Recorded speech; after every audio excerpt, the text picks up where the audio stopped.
আসসালামু আলাইকুম। জীবনে সবাই সফলতা অর্জন করতে চায়, কিন্তু সফলতা অর্জন করার জন্য দুইটা বিষয় খুবই গুরুত্বপূর্ণ।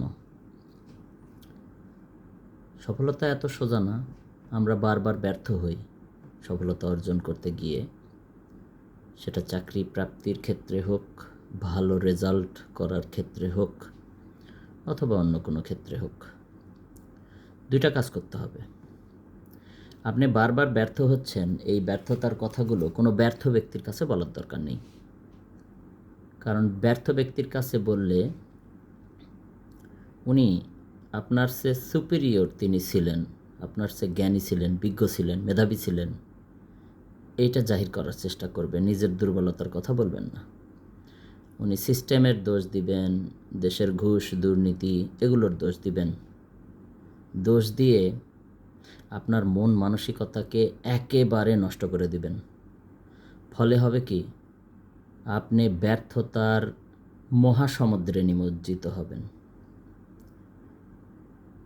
এই বিষয়টা এক নম্বর মনে রাখতে হবে। দ্বিতীয়টি হচ্ছে, সফলতা যদি অর্জন করতেই চান, তাহলে আপনি যে বিষয়ের জন্য চেষ্টা করছেন সে বিষয়ে যিনি সফল ব্যক্তি, সেই বিষয়ে বারবার ব্যর্থ হয়ে যিনি সফলতা অর্জন করেছেন, সফলতার স্বাক্ষর রেখেছেন, তার সান্নিধ্যে যাবেন, তার পরামর্শ নেবেন।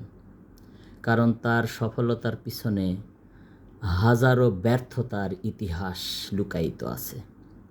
তিনি তখন যেটা করবেন যে আপনাকে প্রথমেই তার জীবনে করা ভুলগুলো ধরিয়ে দিবেন, সেগুলো যাতে আপনি না করেন, এবং তার চেয়ে দ্রুত গতিতে আপনি কিভাবে সফল হবেন সেই কৌশল বা টেকনিকও শিখিয়ে দিবেন। ফলে আপনি দ্রুত সফলতার মুখ দেখবেন।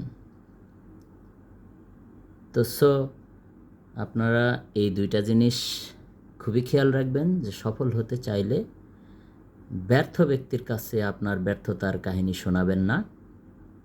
সব সময় সফল ব্যক্তির কাছে আপনার ব্যর্থতার কাহিনী শোনাবেন এবং তার কাছ থেকে সঠিক দিক নির্দেশনা বা পরামর্শ নেওয়ার চেষ্টা করবেন। ধন্যবাদ সবাইকে।